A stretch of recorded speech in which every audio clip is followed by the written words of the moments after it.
C'est un plaisir de vous retrouver pour un nouveau rendez-vous de décryptage de l'actualité sur 100% Bénin, mesdames, messieurs. Bienvenue. Oui, après 8 jours de garde à vue, le plus médiatisé des prévenus dans l'affaire CNSS, Laurent Métonyon, est astreint à passer 26 jours de séjour carcéral, pratiquement un mois. Même situation pour Aboudou Youssaou, avec qui elle a été présentée. La décision est imparable. Après présentation au procureur, le prévenu, sous les feux de la rampe, a d'office été placé sous mandat de dépôt et devra comparaître le 19 décembre prochain devant le tribunal du flagrant délit. Dans le rang des militants du FSP dont il est le coordonnateur à l'organisation, c'est l'émoi et la consternation. Un état d'âme mêlé à un sentiment de révolte. Certains militants des droits de l'homme, syndicalistes, avocats de la défense, tombaient pratiquement des nues à l'annonce de la décision. Grande était la déception, mais le vin était déjà tiré. Mesdames, Messieurs, vous l'avez compris, l'affaire placement ASA2 à la BBE et Rétro-Commission s'invite une fois encore sur le plateau de votre émission débat 100% Bénin. Mandat de dépôt pour Laurent Métonyon dans le très sulfureux dossier CNSS. Le principe de la présomption d'innocence reste-t-il encore intact pour l'intéressé et ses co-accusés? C'est la principale interrogation autour de laquelle se fera le débat du jour avec pour thème affaire CNSS BBE, une affaire de régler, un homme de droit et un éditorialiste pour nous édifier durant 45 bonnes minutes. Mais avant, l'instant revue de presse.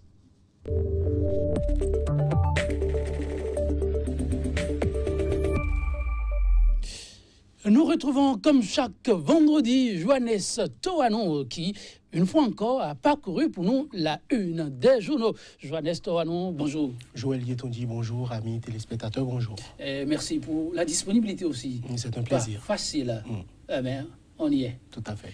L'actualité, j'imagine, les journaux parlent de long en large de cette décision du procureur. Tout à fait. C'est une actualité exclusive. Exclusive, vous dites. En manchette de tous les quotidiens qui nous sont parvenus ce matin. Actu Express, par exemple, affiche en manchette, mise sous mandat de dépôt de Métonyon et de Saliou Aboudou. Seul Dieu est grand, vivement que le droit soit dit. L'Afrique en marche, également affaire CNSS, Laurent Métonyon et Youssaou Aboudou, déposés en prison. La rupture poursuit ses dérives. Ils comparaîtront le 19 décembre prochain. Cocorico Info, le gratuit béninois Laurent Métonyon et les mises en cause en prison pour affaire de rétrocommission à la CNSS et ce qu'on craignait arriva. Maître Baparapé soulève des griefs et anomalies. Le FSP en conférence ce jour, des syndicats en alerte. Le confrère de la matinée, placement en date de la CNSS à la BIBE, Laurent Métonyon, prisonnier civil ou prisonnier politique. Le confrère s'interroge, le peuple sera fixé après la comparution du 19 décembre 2017. La nouvelle tribune, affaire de commission occulte à la CNSS, Laurent Métonyon et ses co-accusés mis sous mandat de dépôt. C'est un dossier éminemment politique, dixit Maître Bokovo. Réaction de Maître Salami, Akondé et Baparapé. Le gouvernement est allé au bout de sa logique. Une décision rendue sur fond de violation du code de procédure pénale. Point. Média, affaire CNSS, Métonyon et Youssaou sous mandat de dépôt. Ils comparaîtront le 19 décembre. La dépêche, dossier CNSS, Métonyon et consorts déposés à la prison. Et puis, pour finir, toujours avec la dépêche sécurité routière, la répression pour défaut de casque reprend à Porto Novo. Joël Yetondi, ce sera tout pour la revue des titres. Merci, Johannes Toanon. J'ai envie de vous retenir pour quelques minutes. J'aurais pu marquer un arrêt sur le sujet qui fait l'actualité, mais non, parce que ce sera le sujet au menu avec mes invités tout à l'heure. J'ai envie d'aller rapidement au niveau de la capitale. Vous savez, c'est la ville des grandes animations les week-ends. Vous allez m'y conduire sans doute un de ces week-ends. Ah oui. Il y a une décision qui a été prise là-bas, la répression pour non-port de casque. Ça commence, il paraît que c'est très sérieux là. Tout à fait, Joël Yetondi. Je voudrais déjà m'étonner de ce qu'on ait pu arrêter de réprimer pour le non-port de casque. Parce que porter un casque, je crois, c'est déjà essayer de protéger sa propre vie, mais surtout protéger la vie des autres que vous pourriez mettre en danger si l'accident était de votre responsabilité. Donc, pour la sécurité de soi-même, mais aussi pour la sécurité des autres, c'est utile de porter un casque. Et depuis le gouvernement défunt où cette décision a été rendue, on a réprimé, après on a cessé. Je suis un peu surpris que beaucoup de nos concitoyens n'aient pas continué à porter le casque de leur propre chef, parce qu'il en va de la sécurité de tout un chacun. Il en va de la sécurité de tout un chacun. Jean Nestor, nous on aurait pu poursuivre, mais on m'informe de l'autre côté que le temps à nous imparti est complètement terminé. On se dit à très bientôt, Joël. À très bientôt. Mais on n'oublie pas le week-end. Tout à fait. Merci beaucoup pour le rendez-vous. Mesdames, Messieurs, merci de nous avoir suivis. Et ce sera tout pour cette rubrique.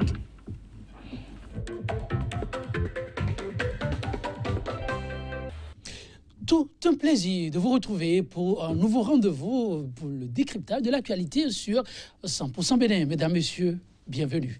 Après 8 jours de garde à vue, le plus médiatisé des prévenus dans l'affaire CNSS, Laurent Métonyon est astreint à passer 26 jours de séjour carcéral, pratiquement un mois.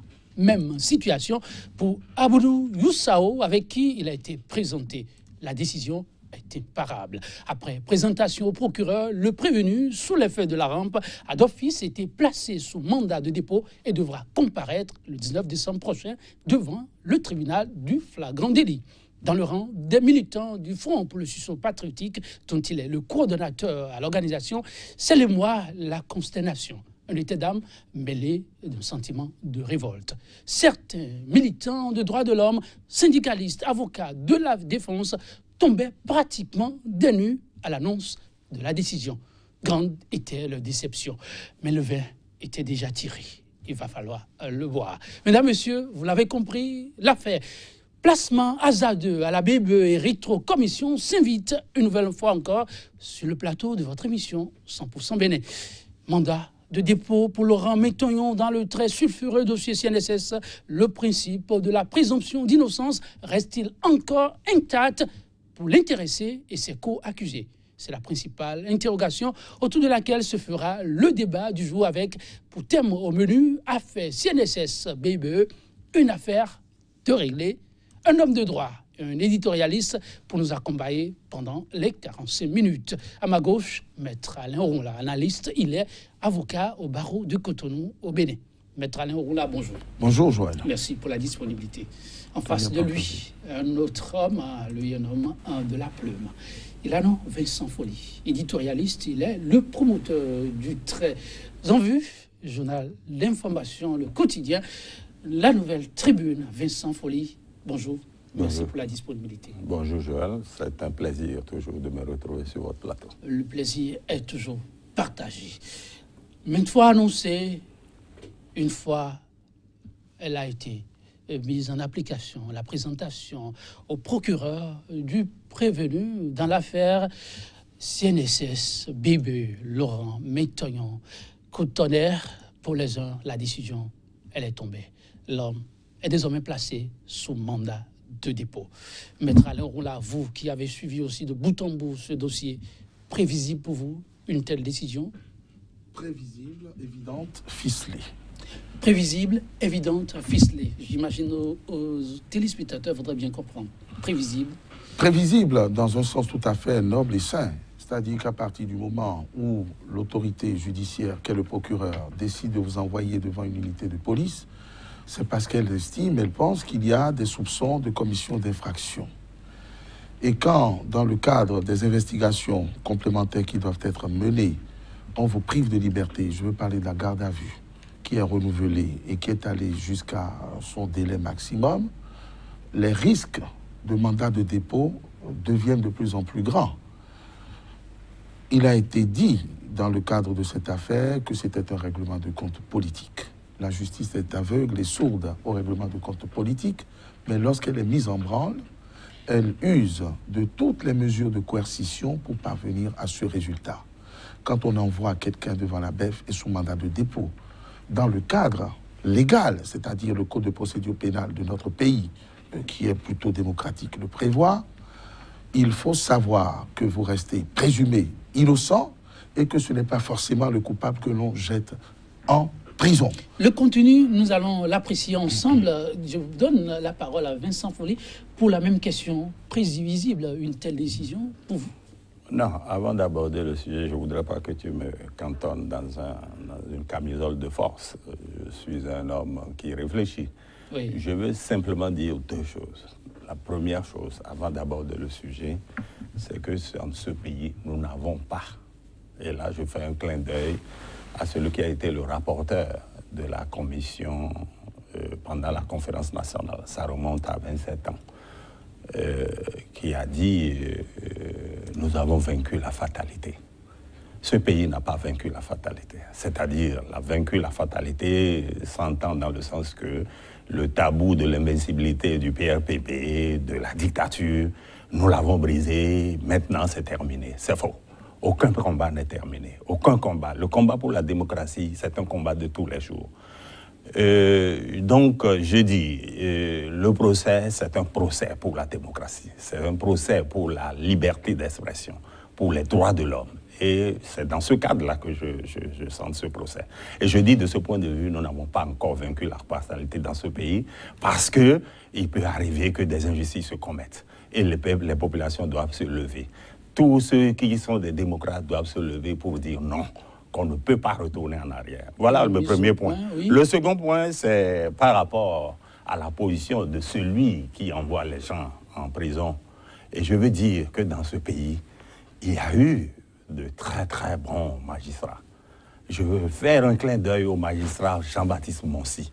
C'est l'un de nos meilleurs magistrats qui a servi pendant la période de la Révolution où tout était possible. Malgré ça, le magistrat a tenu bon. Et Métognon, qui est l'objet de l'arrestation aujourd'hui, a été dans les mains du magistrat Jean-Baptiste Monsi en tant que procureur. Et il l'a sauvé. Il l'a rappelé récemment au cours de tout ce déballage qui a eu lieu. Donc, c'est ces deux choses que je veux dire pour dire que nous n'avons pas vaincu la fatalité, que le combat pour la démocratie, c'est un combat de tous les jours. Mais je veux dire aux juges, à tous ceux qui jugent, de se souvenir qu'il y a eu dans ce pays des juges qui ont pu dire non, qui ont pu avoir le courage de prendre des décisions. Et c'est à cela que j'appelle les juges de mon pays. Un rappel qui tient à cœur à l'éditorialiste, oui. Pourquoi il nous le dira tout à l'heure, par rapport à la question, oui, je vous la repose, prévisible une telle décision? Oui, c'était prévisible parce que tout était prêt, comme l'avocat l'a dit tantôt. Il ne l'a pas dit suffisamment. Le combat était d'abord médiatique. Il y a eu un lynchage médiatique, d'abord du Conseil des ministres, qui a déjà fait l'accusation. Les gens ont parlé de chambre d'accusation. Le Conseil des ministres, ils ont qualifié le Conseil des ministres de chambre d'accusation. Je crois qu'ils n'ont pas eu tort. Le Conseil des ministres a déjà clarifié les choses, précisé les choses en disant qu'il y a eu commission qu'on appelle occulte. Et on a chiffré le montant. Une commission occulte dont le montant connu n'est plus occulte. Bon, donc, on avait déjà sérié l'infraction. Et le lynchage médiatique a eu lieu dans les journaux, sur les réseaux sociaux. Et c'est ça qui est plus grave. On a jugé jusqu'au dernier moment, jusqu'hier, les gens sur les réseaux sociaux étaient en train de juger Métognon, comme s'ils en avaient le droit. Et ceux qui étaient sur les réseaux sociaux, qui mettaient des avis, on se connaît, hein? On sait qui est qui. Et Métognon n'est pas n'importe qui. Je l'ai dit plusieurs fois, je l'ai déjà dit sur cette émission. Donc, on l'a jugé, on l'a dit, voilà, il voulait 1 million, et on a voulu faire 1 milliard de dépôts. Le directeur est venu pour plaider pour ça, et que Métognon a dit, mettons ça à 3. Et on a laissé croire que oui, il voulait les rétrocommissions. Je crois que dans cette affaire-là, c'est la parole de Métognon contre celle de tous ses accusateurs. Et là, je regrette ce qui se passe dans notre pays parce que le lynchage médiatique a été tel que le verdict d'hier, certains ont dit c'était prévisible, il l'avait déjà prévu. Et certains des confrères m'ont appelé pour me le dire. J'ai dit oui, je sais. Un pouvoir peut avoir prévu de faire un certain nombre de choses. Tant mieux pour eux. Mais ça, le fort n'est jamais toujours fort, Merci, pour être Vincent fort Folli. tout le temps. Oui, la décision était tombée, la défense, comme on pouvait s'y attendre, n'en revenait pas. Pour eux, quand on s'en tient au contenu du dossier et quand on s'en tient à l'accusation du départ et ce qui a finalement été retenu, c'est inimaginable qu'il y ait ce mandat de dépôt avec report de procès jusqu'au 19 décembre. L'intéressé pourrait être appelé à comparaître, pourquoi pas, le lendemain, la semaine prochaine. Quel est le regard de l'homme de droit par rapport à cette lecture de la décision? L'homme de droit va faire un clin d'œil à l'éditorialiste pour rappeler que le lynchage médiatique, c'est le fait de ses propres confrères et que la justice ne fonctionne pas forcément sous la pression de cet acharnement et de cette théâtralisation. Voyez-vous, nous avons un code pénal qui n'est pas parfait, mais qui dit qu'on peut faire et envoyer sous mandat de dépôt quelqu'un dont l'innocence peut être, après, reconnue. Il y a la loi, il y a le cadre légal dans lequel le dossier Métognon, comme beaucoup d'autres dossiers, a été traité. Il y a l'esprit de la loi et l'esprit de ceux qui sont chargés d'appliquer la loi. Si l'esprit de ceux qui sont chargés d'appliquer la loi est biaisé, on ne peut arriver qu'à de tels résultats. Et lorsqu'on nous parle de fatalité qui n'a pas été vaincue, ben c'est tout simplement que cette fatalité se trouve ailleurs. D'abord qu'au service public de la justice. Nous avons les autorités que nous méritons, nous avons la justice que nous méritons. C'est vous dire quoi? C'est vous dire que ce qui est arrivé à M. Laurent Métognon, et qu'on ne peut que déplorer, arrive tous les jours, dans le silence le plus absolu, dans l'anonymat. On n'en parle que quand il s'agit de personnages connus pour leur combat, et ce qui est généralement le mobile de ce qu'on déploie contre eux. Mais dès lors que le procureur de la République a en main le mandat de dépôt, parce que c'est le vrai problème celui-là, et que le procureur de la République est plus ou moins tributaire du gouvernement, l'instrumentalisation existera toujours. Et on ne peut pas en faire autrement, on ne peut pas faire autrement, puisque lui, il exerce les prérogatives qui lui sont conférées par notre Constitution. On ne peut pas déclarer et décréter ce qui est politique de ce qui est judiciaire, parce que, permettez que je le dise, les deux s'entremêlent, tout en respectant la présomption d'innocence et en réaffirmant très fort la considération et l'estime que j'ai pour M. Laurent Métognon, le politique peut cacher le délinquant, le syndicaliste peut cacher le délinquant. Il faut savoir faire la part des choses. Et quand la justice est instrumentalisée ou quand la justice est actionnée, elle ne s'adresse pas, elle ne broie pas le syndicaliste, elle broie un présumé innocent. Alors ce qui est arrivé à peu de choses près, dans un cadre totalement légal, mais je trouve que la loi a été appliquée avec beaucoup trop de rigueur, je dirais même beaucoup de rigidité, puisque en fin de compte, la montagne a accouché d'une souris. Je veux dire, on est parti d'accusations de 71 millions de rétrocommissions pour aboutir à 2 500 000 controversés. Ce qui est une pécadille. Ça veut dire qu'on a peut-être voulu sanctionner un comportement antidéontologique. On a voulu sanctionner peut-être une présomption de corruption. Mais les vrais problèmes ont été éludés. Puisque quand on parle de placement hasardeux portant sur 18 milliards, est-ce que ces 18 milliards sont perdus? Est-ce que la banque a dit ne pas avoir reçu ces 18 milliards, de sorte que si ces 18 milliards sont rétrocédés, il n'y aurait pas de préjudice pour la CNSS? Est-ce qu'il n'y a pas eu d'autres placements postérieurs à celui-là par les autorités en place? Donc, c'est des interrogations qui seront totalement, tout à fait légitimes, qui doivent relativiser et nuancer la rigueur avec laquelle les dispositions du Code de procédure pénale ont été appliquées par le seul homme oui, qui dispose du pouvoir d'appréciation de l'opportunité des poursuites, le procureur de la République, et qui a en main une arme très dangereuse. Et c'est ça le vrai problème qui va se poser. C'est ça le vrai problème. Je vous en prie. Oui, oui. Je saisis cette occasion pour rappeler le combat qui a toujours été le mien. C'est que le procureur se retrouve juge et partie. Partie parce que c'est lui qui poursuit, qui doit présenter le mis en cause devant un tribunal qui est seul habilité à dire s'il est coupable ou non, mais qui dispose d'une arme judiciaire dont la manipulation, même pas des juges plus indépendants, est déjà problématique. C'est lui qui dispose du mandat de dépôt et c'est là le vrai problème de notre code de procédure pénale. Oui, ça c'est un problème profond, très technique, qui sera abordé en son temps. Mais sur le sujet, je vous pose une autre question avant de retourner vers Vincent Folly. Beaucoup s'interrogent, la grosse interrogation qui mérite aussi explication pour les profanes, le kidam. Dans ce cas de figure, pour la décision prise, l'intéressé est appelé à comparaître devant le tribunal du flagrant délit. Qu'est-ce que cela sous-entend?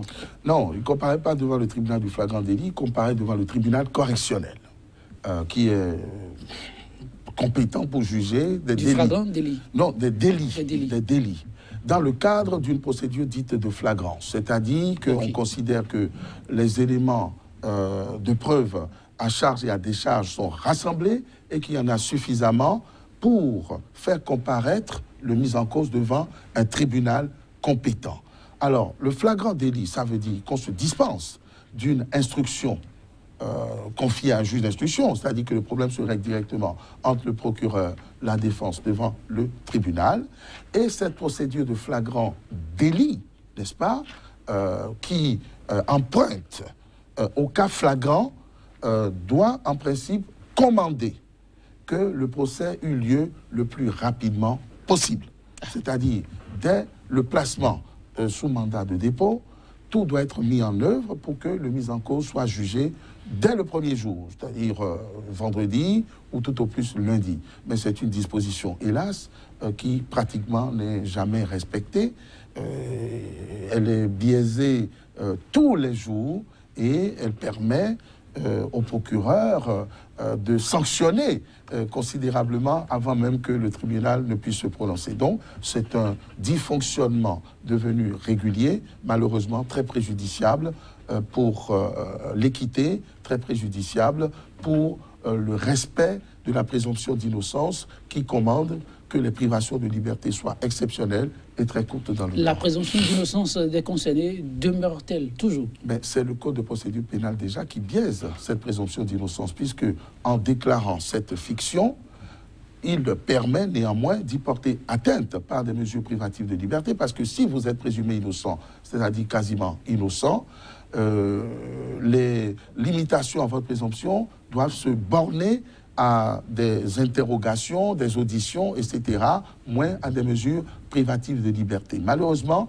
la présomption d'innocence est devenue présomption de culpabilité et l'esprit d'équité avec lequel les autorités en charge de la mise en œuvre et de l'administration de la justice doivent conduire les dossiers est biaisé par des considérations exogènes, tenant par exemple aux pressions qui sont faites sur le procureur pour utiliser cette disposition à des fins différentes de ce qui est recommandé par assez d'inquiétude que la Nouvelle Tribune a relevé aussi dans sa parution, mais qui transparaît dans l'exposé de l'avocat.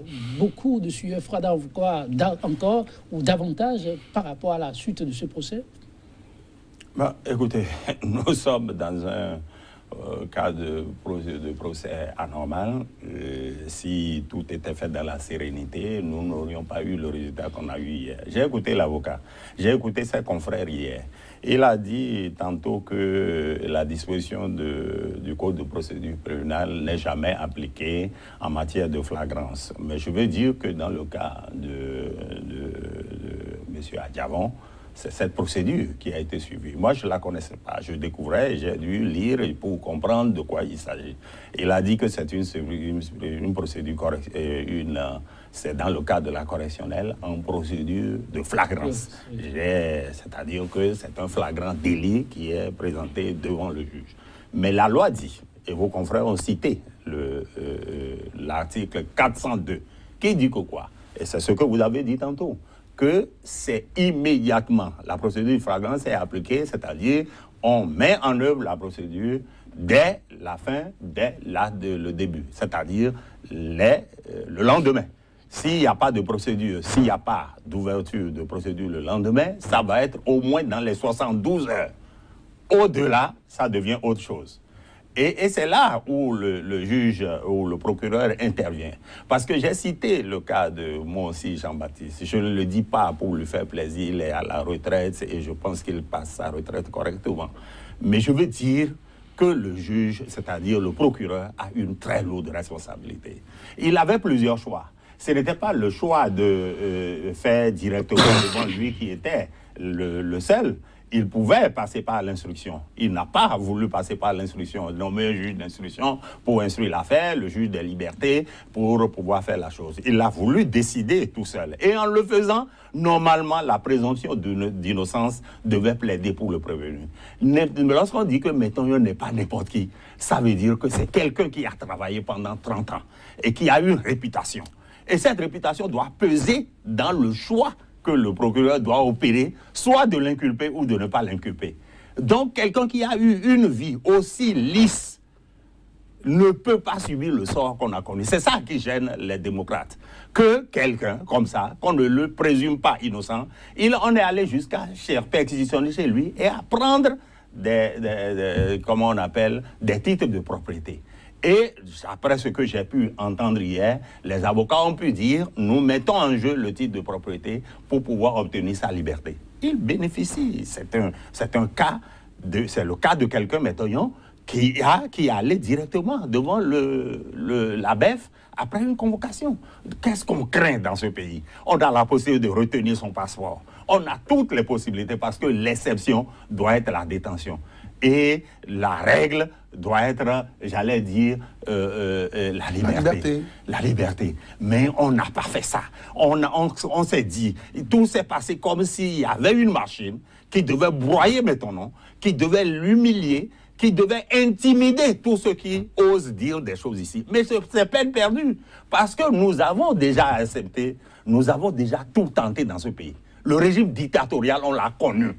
On ne peut plus revenir à... Est-ce que la liaison que vous faites là n'est pas malheureuse? Non, elle est heureuse. Non, le régime dictatorial, c'est-à-dire où quelqu'un dit qu'il est fort contre tout le monde, on a déjà vécu ça. Et ça n'a pas marché. Et nous avons vaincu ça. Moi, je dis que les peuples du Bénin ont vaincu ce genre de régime parce qu'ils se sont soulevés pour dire non, ce n'est pas ce que nous voulons. Nous voulons la démocratie. Donc, dans un système comme ça, un personnage comme Métonnion, dont on dit qu'il n'est pas n'importe qui, non pas pour le glorifier, mais parce qu'il a une vie. Et le procureur aurait dû tenir compte de ça. Aurait dû tenir compte de la capacité qu'il a de se faire représenter. Aurait pu saisir son passeport et le présenter en homme libre pour qu'il puisse assurer sa dépense normalement. Mais tout a été fait comme pour dire, oui, des gens comme Métonnion, le voilà, ils sont aussi sales que les autres, ce qui est faux. Donc, je m'inscris en faux contre la manière dont le procès a été conduit et je dis que le procureur avait le choix. En choisissant de le renvoyer au 19, et c'est ça qui est plus grave, il y a violation et je veux que monsieur l'avocat au moins me donne acte de ce que je dis, il y a violation du code de procédure pénale parce que la procédure de flagrance, c'est une procédure qui est rapide. Il faut dénouer ça rapidement. On ne peut pas renvoyer ça dans les 19 jours. Et les calculs sont déjà faits parce qu'on sait le juge qui sera là dans les... J'en parlerai lorsque je mènerai mes enquêtes. Ok, on sera à l'écoute pour suivre la suite de la procédure. Mais est-ce que là, il y a vraiment violation? Parce que nulle part, la mention spécifique du délai n'a été mentionnée dans le code. C'est mentionné. C'est clairement mentionné. Écoutez, je voudrais que M. Folly se calme et s'apaise. Oui. Parce que ce qui est dangereux dans ce pays, c'est que tout le monde se mêle de tout. Quand il y a flagrant délit, ça ne veut pas forcément dire qu'il faut juger le lendemain. Ce n'est qu'en cas de placement sous mandat de dépôt que le flagrant délit doit s'accompagner d'une comparution immédiate. C'est ce qui aurait dû être fait tous les jours pour tout le monde. Voilà. Ça a été fait exceptionnellement dans le cas, et je vais dire de manière inédite, dans le cas de la procédure de Sébastien Adjavon, oui. Mais c'est une question de fabrique. Ça, c'est une technique qui nous est chère et on pousse tous les jours pour y arriver. Technique chère aux avocats, ça? À certains avocats, dont nous. Mais ce qu'il faut constaté aussi sur le terrain, c'est que tous les jours, le cou est tordu à cette obligation légale de comparution immédiate, cou tordu parce que le personnel n'est pas disponible, parce que... Non, je vous en prie. C'est-à-dire que... Mais j'ai rien dit, monsieur l'avocat. Pourquoi vous défendez le diable? Vous avez pouffé de rire. Ah oui, Vous avez pouffé de rire, un peu comme pour dire qu'on peut organiser ce genre de procès tous les jours. Non, honnêtement, non. Mais ce qu'il est important de noter, c'est que les habitudes de la maison, en raison du manque de disponibilité, c'est d'allonger les délais de renvoi. Et c'est vrai que c'est devenu une technique de répression du parquet. Je ne suis pas en train de couvrir. Mais le dispositif, non, je ne couvre pas. Parce que quand on veut mener un combat, il faut le mener habilement et adroitement. Voilà notre code de procédure pénale. Avec, sur ce plan, une plaie que je ne cesse de dénoncer. Il a fallu qu'on se batte pour avoir ce code de procédure pénale parce que le code d'instruction criminelle était plus expéditif.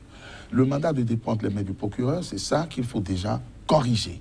Mais ceci étant, quand vous avez un code de procédure pénale appliqué par des gens que vous trouvez mal intentionnés, qui ont été nommés par des gens que le peuple a lui-même choisi, il y a une question de légitimité et personne ne peut se substituer au procureur. C'est lui qui a seule qualité d'apprécier l'opportunité des poursuites et de prendre les mesures que lui seul estime utiles à la manifestation de la vérité et à la conduite du procès. Il n'y a qu'un seul arbitre sur le terrain. Oui. S'il vous plaît, c'est important. Il n'y a qu'un seul arbitre sur le terrain. Quand on n'est pas content de lui, on peut le changer. Mais si tout le monde... Qui va le changer? Ouais, écoutez, c'est un système pyramidal. Ah bon, merci. C'est un système pyramidal. Donc, le combat n'est pas à l'émotion, même s'il est légitime. Le combat est à la vigilance et à la pertinence des choix qui sont opérés. Pertinence des choix opérés à dessein, d'aucun pointe du doigt un certain nombre d'articles qui, à des niveaux donnés, n'auraient pas été respectés à la lettre. On parle, entre autres, de la loi 2011-20 du 12 octobre 2011 portant lutte contre la corruption et autres infractions. On connaît en République du Bénin que le corrupteur est passible des mêmes peines que le corrompu. Et dans le cas d'espèce, celui qui pointe d'un doigt accusateur le présumé innocent dans ce dossier où Laurent Métoyon, pour être plus précis, et on s'offusque de ce qu'il n'y a pas eu de comparution ni de poursuite autre que la déclaration de l'intéressé qui aurait envoyé la rétrocommission. Vous voyez de qui je parle. Est-ce qu'on doit vraiment indexer le tribunal dans le cas d'espèce? Mais votre observation, elle est juste. Mais ce qui permet à l'autorité de poursuite d'opérer ce tri, peut-être arbitraire, c'est ce principe dont je parle et que vous semblez banaliser, c'est celui de l'appréciation de l'opportunité des poursuites. Autrement dit, en ma qualité de procureur, j'ai le pouvoir de choisir qui je veux poursuivre et pourquoi je veux poursuivre. Voyez-vous? Et si ce n'est pas entre des mains justes, des mains équitables, l'œuvre humaine n'est jamais parfaite, mais les risques de dérapage et d'instrumentalisation sont énormes. On est bien d'accord. Et les choix qui sont opérés sous nos régimes sont toujours des choix tendancieux, voyez-vous, mais il n'en demeure pas moins que ça reste dans un cadre légal. Le procureur seul apprécie l'opportunité de poursuivre ou non le directeur de la BIBE qui dit « j'ai envoyé des rétrocommissions ». C'est ça le danger dans la chose et personne ne peut se substituer à lui. Voilà le spectacle qui est offert. Oui, incident clos sur la question. Oui, le procureur a plein pouvoir de poursuivre qui il veut, même si la loi dit ce qu'elle a mentionné. Oui, le problème, c'est qu'il dit une chose et en même temps quelque chose qui ne ressemble pas à ce qu'il a dit, qu'il a le plein pouvoir et en même temps, voilà, il y a une tendance à une sorte d'instrumentalisation. Nous posons les deux comme étant en tout cas les revers, ou bien c'est la même médaille avec son revers et son endroit. C'est vous dire quoi? L'instrumentalisation est là. permanente dans le cadre du procureur de la République. La loi l'a voulu ainsi, les thèses de la République font, en attendant que ça change, que le procureur dépend de quelqu'un. Sa nomination dépend de quelqu'un. Et je veux simplement voir la coïncidence entre ces actions qui sont menées et l'arrivée de ce procureur. Je ne veux pas en dire plus. C'est pour dire qu'il n'y a rien de gratuit dans ça. Donc le procureur qui est sous la responsabilité d'une autorité, qui a le pouvoir d'orienter son action, est dans un cas vraiment grave. C'est pourquoi j'ai cité l'exemple de quelqu'un qui a officié en période révolutionnaire, c'est-à-dire dans une période où la pression est très très forte. Et je dis, malgré cette pression, cette personne est sortie de cette situation de dépendance. Et je dis que le procureur, sans faire la fixation sur sa personne, je dis qu'il a une lourde responsabilité. Et la responsabilité est d'autant plus lourde que, voilà, la pression est très forte. Et je dis, dans ce cas précis, dans le cas du procès de Métonyon, tout a été fait comme pour le condamner. Tout a été fait comme pour le condamner. La procédure choisie par le procureur lui donne la latitude d'être la seule personne qui juge alors qu'il pouvait faire autre chose. Cela dit, je dis que l'article 402, dans le cas d'espèce, a été violé parce qu'on aurait pu accélérer les choses. Je vois l'avocat tout à l'heure dire « oui, il n'y a pas suffisamment de personnel, et que on ne peut... » Quand on est dans un procès aussi grave, impliquant des personnalités d'une telle importance, on ne prend pas les mesures à la légère. On fait en sorte d'être aussi juste que possible. On ne peut pas évoquer l'argument du manque de personnel pour justifier le fait qu'on repousse. C'est trop gros grave. En tout cas, regarde l'éditorialiste. Mais Maître Alain, là, oui. Le 19, lointain, mais aussi proche. À quoi pourrait-on assister dans le cas d'espèce pour un dossier? C'est important que nous sachions rétablir l'équilibre. Parce que ce que dit le doyen est très grave. Ça veut dire que les nombreux justiciables qui pâtissent de ces dysfonctionnements ne doivent pas préoccuper parce que nous avons des grosses cylindrées qui de temps en temps apparaissent. Qui parle de ça? Non, qui attends, parle de grosses cylindrées? pourrait prêter à confusion. Le fait qu'on ne puisse pas fonctionner de cette manière est déplorable et nous, au quotidien, on le déplore tous les jours. Et ce n'est pas parce que l'on peut avoir des griefs à l'encontre d'une autorité qui a fait un travail que nous n'apprécions pas, qu'on ne peut pas reconnaître les réalités du terrain. Je suis le premier à reconnaître qu'il y a cette instrumentalisation et nous assistons aussi au quotidien dans l'anonymat à des dossiers dans lesquels les charges sont beaucoup plus lourdes et que le procureur use de sa faculté de temporiser. D'accord? Donc, ne nous trompons guère de combat. Il n'y a pas de procureur dans la République. Il n'y a qu'un seul procureur. Quand il y a un match qui se joue, que l'arbitre est sur le terrain, c'est lui qui siffle ou non les hors-jeux, les pénaltys. Je ne vous interromps pas, mes chers invités. C'est clair qu'il nous ne sommes pas dans un régime d'exception. C'est-à-dire que l'avocat semble dire, voilà, nous avons des situations qui sont tout à fait graves, mais il faut comprendre que le procureur il est quoi?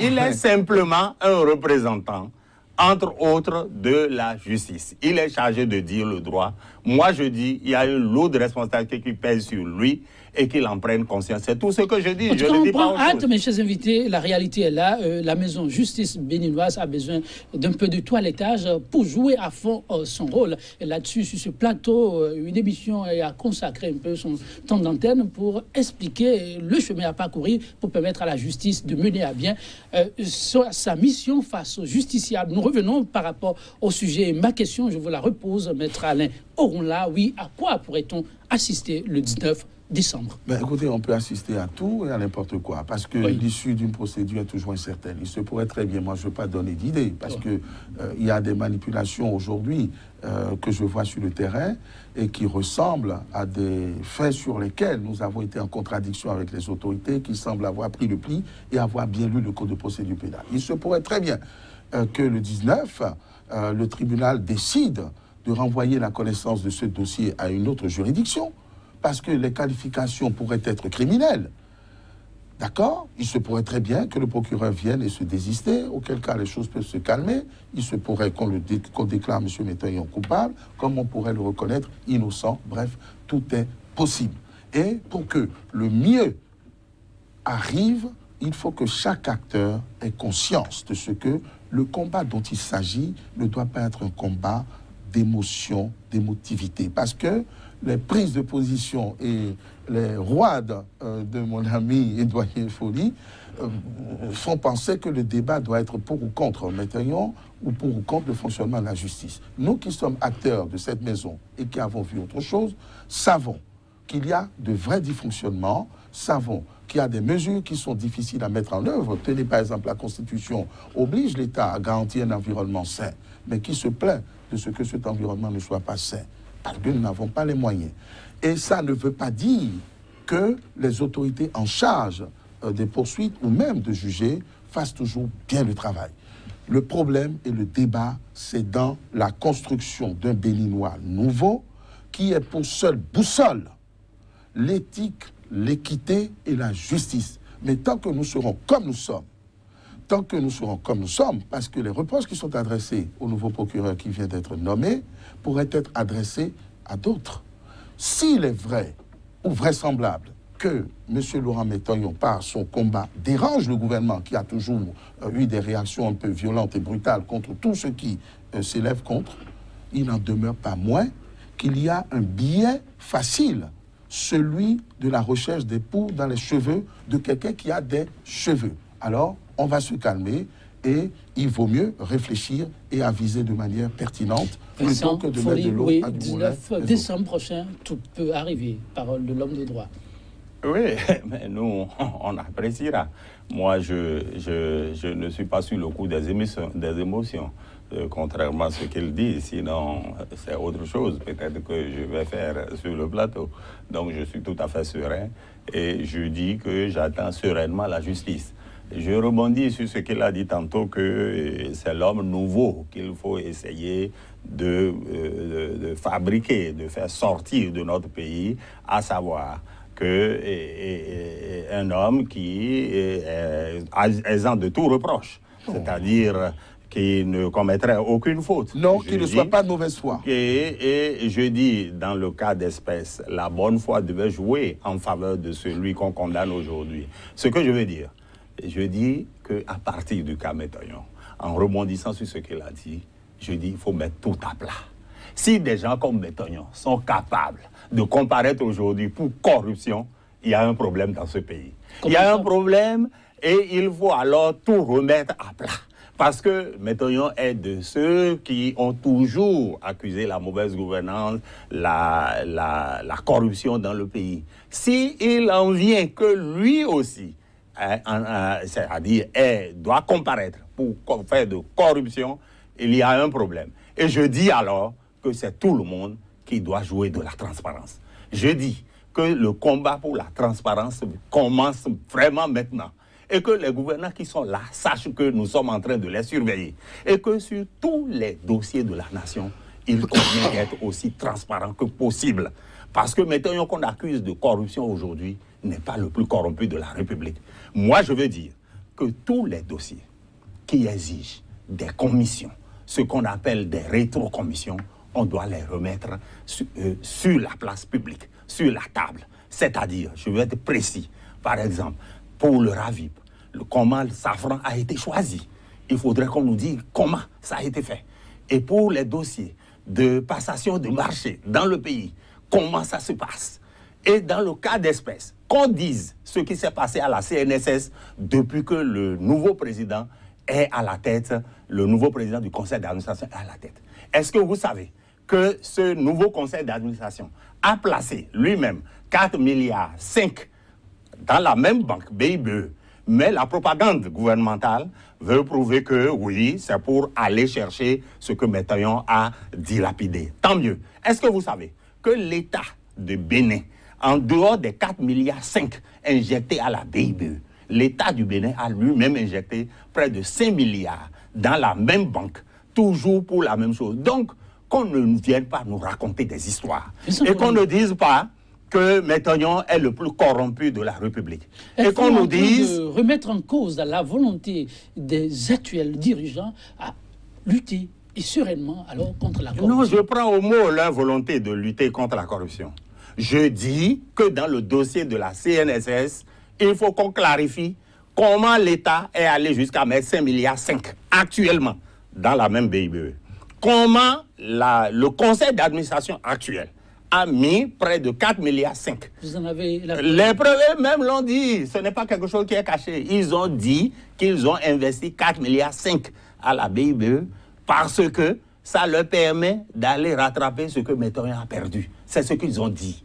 Mais la vérité doit éclater au grand jour. Je dis que ça donne l'occasion à toute la République de mettre tout à plat. Tous les marchés publics qui sont signés doivent être faits dans la transparence.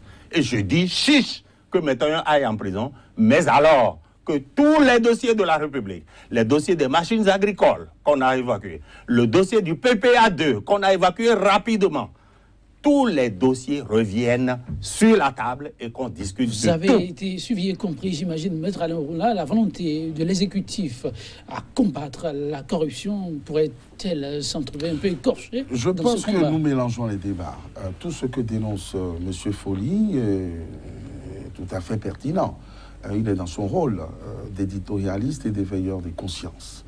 Le débat que moi je fais d'abord, c'est un débat judiciaire sur le fonctionnement de l'appareil judiciaire dont les ratés peuvent ne pas être compris. Mais si vous... Il peut vous accompagner dans votre combat. Oui, non, c'est ce qui est important. Je sais ce que je dois dire, ce que j'ai à dire.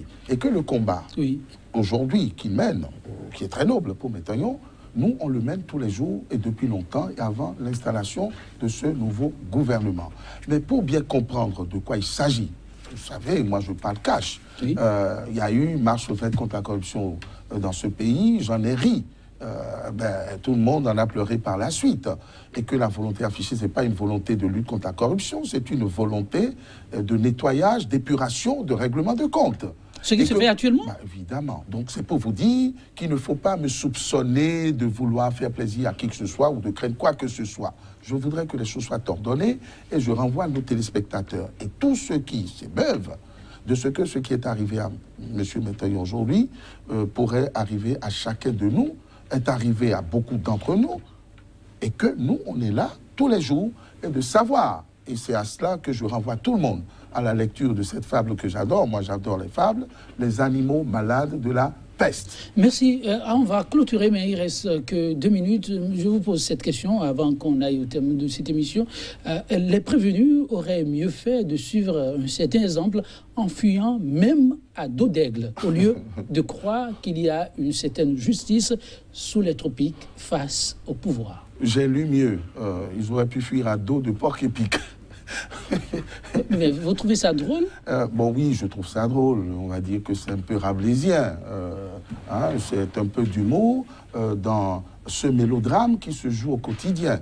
L'appareil judiciaire, sous n'importe quel ciel, est toujours un appareil dont il faut se méfier. C'est un engrenage qui peut vous conduire très loin.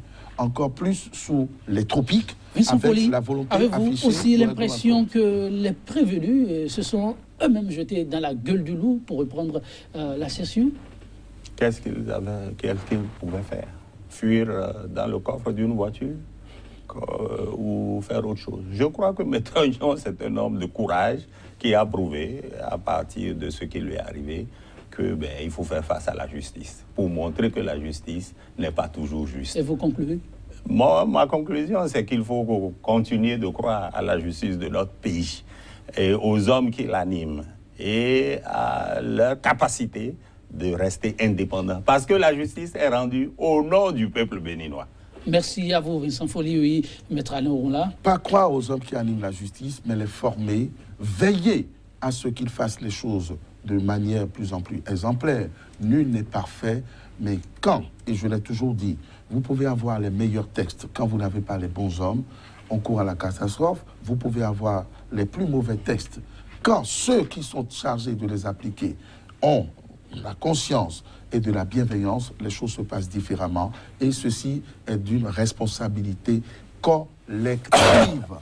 Merci à vous, chers invités, Maître Alain Ronla, Vincent Folly, pour votre contribution à l'éclairage de ce numéro 100% Bénin Affaires CNSS BIBE.